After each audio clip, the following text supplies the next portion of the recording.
Hey, have you ever heard about Queen Victoria of England? Oh, the one who mourned her husband's death for the rest of her life? Yeah, I've heard of it. That's the one. Queen Victoria had quite a story. She became queen when she was just 18, and she married Prince Albert, her first cousin. Wait, her cousin? That's a bit unusual, isn't it? Yeah, it was pretty common back then among royal families to keep the bloodlines pure.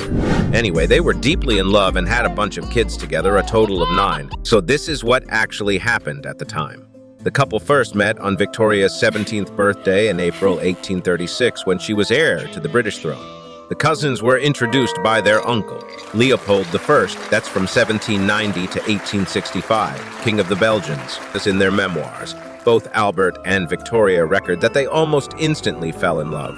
After Victoria acceded to the throne in 1837, tradition dictated that no one could propose to a reigning monarch. Therefore, Victoria proposed to Albert. She proposed during his second visit in October 1839 at Windsor Castle in Berkshire. Sounds like a romantic start. But what happened that led to such a lifetime of mourning? Well, Prince Albert passed away suddenly in 1861 due to typhoid fever. Queen Victoria was devastated. They had an incredibly close and supportive relationship, both personally and politically. Losing a loved one is tough, but mourning for the rest of her life sounds intense. Absolutely. Victoria was heartbroken. She withdrew from public life dressed in black and avoided social events. She even had her servants lay out Prince Albert's clothes every day as if he were still alive. That's really poignant. But didn't she have duties as queen? She did, and that's where things got interesting.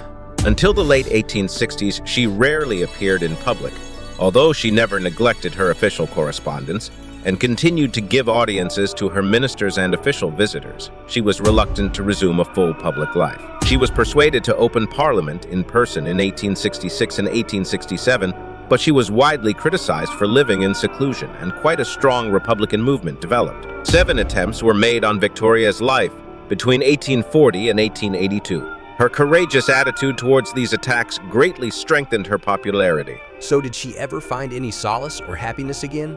Eventually, she emerged from her seclusion and resumed her duties, but she never fully got over Prince Albert's death. She kept his memory alive by cherishing their shared moments and even commissioning monuments in his honor. That's a touching way to keep his memory alive. But her life sounds incredibly sad. It was undoubtedly a life marked by immense loss, but it's also a testament to the depth of human emotions. Queen Victoria's mourning showed the world that even those in the highest positions experience grief and loss. True. Her story kind of reminds us that behind the titles and positions, there are real people with real feelings. Absolutely. Queen Victoria's enduring love and mourning humanized her in the eyes of her subjects and left a lasting impact on history. It's amazing how personal stories like hers can teach us so much about history and humanity. Definitely.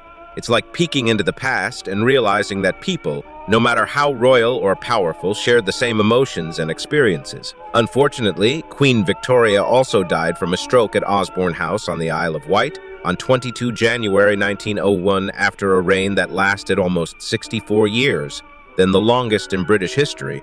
Her son, Edward VII, succeeded her. She was buried at Windsor beside Prince Albert in the Frogmore Royal Mausoleum, which she had built for their final resting place. Above the mausoleum door are inscribed Victoria's words, and I quote, "Farewell, best beloved. Here at last I shall rest with thee in Christ I shall rise again," unquote. Wow, thanks for sharing that story. Queen Victoria's life is a reminder that history is full of layers, emotions, and relatable moments. I think we should delve into more royal history, mate. You're welcome. It's always fascinating to dive into these stories and uncover the human side of historical figures. And yeah, we will look into that when we meet again.